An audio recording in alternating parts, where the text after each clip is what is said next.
ഇന്ന് ഞാൻ ഈ ഒരു സബ്ജക്ട് മാറ്ററിൽ നമ്മൾ എന്താ കവർ ചെയ്യുന്നതെന്ന് വെച്ചാൽ ഏതൊക്കെ കമ്മോഡിറ്റീസ് ആണ് നമുക്ക് 50,000 റുപ്പീസിന് താഴെയുള്ളതെന്നും അത് 1/1 ഇപ്പോൾ ഗോൾഡിലാണെങ്കിൽ അത് ഏതാണ്, silver, then crude oil, natural gas, lead, zinc, aluminium പറ്റത്തില്ല, കുറച്ച് വലിയ ചാർജ് വരും.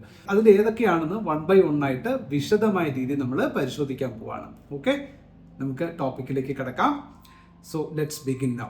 സോ നമ്മൾ ഗോൾഡ് ട്രേഡ് ചെയ്യാൻ താല്പര്യമുള്ളവർക്ക് ഇപ്പോൾ നമുക്ക് എല്ലാവർക്കും അറിയാം, ലോക മാർക്കറ്റിൽ തന്നെ വളരെയധികം എന്താ പറയുക പ്രചാരണത്തിൽ നിൽക്കുന്ന കമ്മോഡിറ്റീസ് ഏതൊക്കെയാന്ന് വെച്ചാൽ gold, silver, natural gas, crude oil, ഇത്രയാണ് അല്ലേ. കാരണം പല രീതിയിലും അതിൻ്റെ ഫ്ലക്ച്വേഷൻസ് ഉണ്ടാകുന്നു. ഇനിയും ഗോൾഡ് നല്ലോണം കഴിഞ്ഞ വീക്കിലൊക്കെ നല്ലോണം ഒന്ന് താഴ്ന്നു, ഇനി എന്താ സംഭവിക്കാൻ പോകുന്നത് എന്നൊക്കെയുള്ള ഒരു ആലോചനയിലാണ്. ഒന്നും ആലോചിക്കേണ്ട കാര്യമില്ല. Gold always will appreciate. First instrument എന്ന് പറയുന്നത് എന്താണ്? Gold petal. ഗോൾഡ് പെറ്റൽ നമുക്ക് തീർച്ചയായിട്ടും നമുക്ക് അതിൻ്റെ ഫ്യൂച്ചേഴ്സ് അവൈലബിൾ ആണ്. അത് നമുക്ക് 1 മന്ത്, 2 മന്ത്, 3 മന്ത്, അതായത് current month, next month, far month futures വരെ അവൈലബിൾ ആണ്. ഇതെന്താണ്? ഗോൾഡ് പെറ്റൽ എന്ന് പറഞ്ഞാൽ എന്താണ്? 1 ഗ്രാം ഗോൾഡ്. അതായത് ഗോൾഡിൽ തന്നെ 3 തരമുണ്ട്. എന്താണ് ഗോൾഡ്? അതെന്ന് പറയുന്നത് 1 kg ഗോൾഡ്, അതാണ് ഗോൾഡ് എന്ന് പറയുന്ന കമ്മോഡിറ്റി. ദെൻ ഗോൾഡ് മിനി എന്നൊരു സാധനമുണ്ട്, അതെന്താണ്? 10 ഗ്രാംസ് ഓഫ് ഗോൾഡ്. പിന്നെ ഇനി മൂന്നാമത് ഇനിയൊന്നുണ്ട്, അത് ഗോൾഡ് ഗിനിയ എന്ന് പറഞ്ഞൊരു പ്രൊഡക്റ്റ് ഉണ്ട്. ഗോൾഡ് ഗിനിയ എന്ന് പറഞ്ഞാൽ നമ്മുടെയൊക്കെ നാട്ടിൽ 1 പവൻ ഗോൾഡ് എന്ന് പറയുന്നില്ലേ, 8 ഗ്രാംസ്.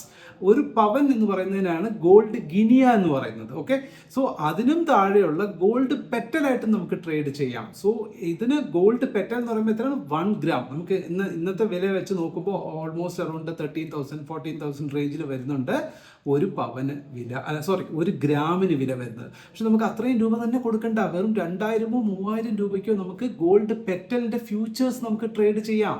നിങ്ങൾക്ക് ഒന്ന് ആലോചിച്ച് നോക്കൂ, ചെറിയ തുകയാണ്. 2,000 3,000 നമ്മുടെ അക്കൗണ്ടിൽ ഉണ്ടെങ്കിൽ നിങ്ങൾക്ക് എന്ത് ചെയ്യാം? അതിന്റെ പ്രോഫിറ്റും ലോസും അതുപോലെ ഹ്യൂജ് ആയിട്ട് പോകത്തില്ല.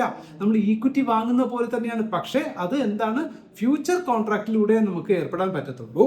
നമുക്ക് അതിന് ലിവറേജ് കിട്ടുന്നത് കൊണ്ട് ഫ്യൂച്ചേഴ്സിൽ ഏർപ്പെടാൻ പറ്റത്തുള്ളൂ.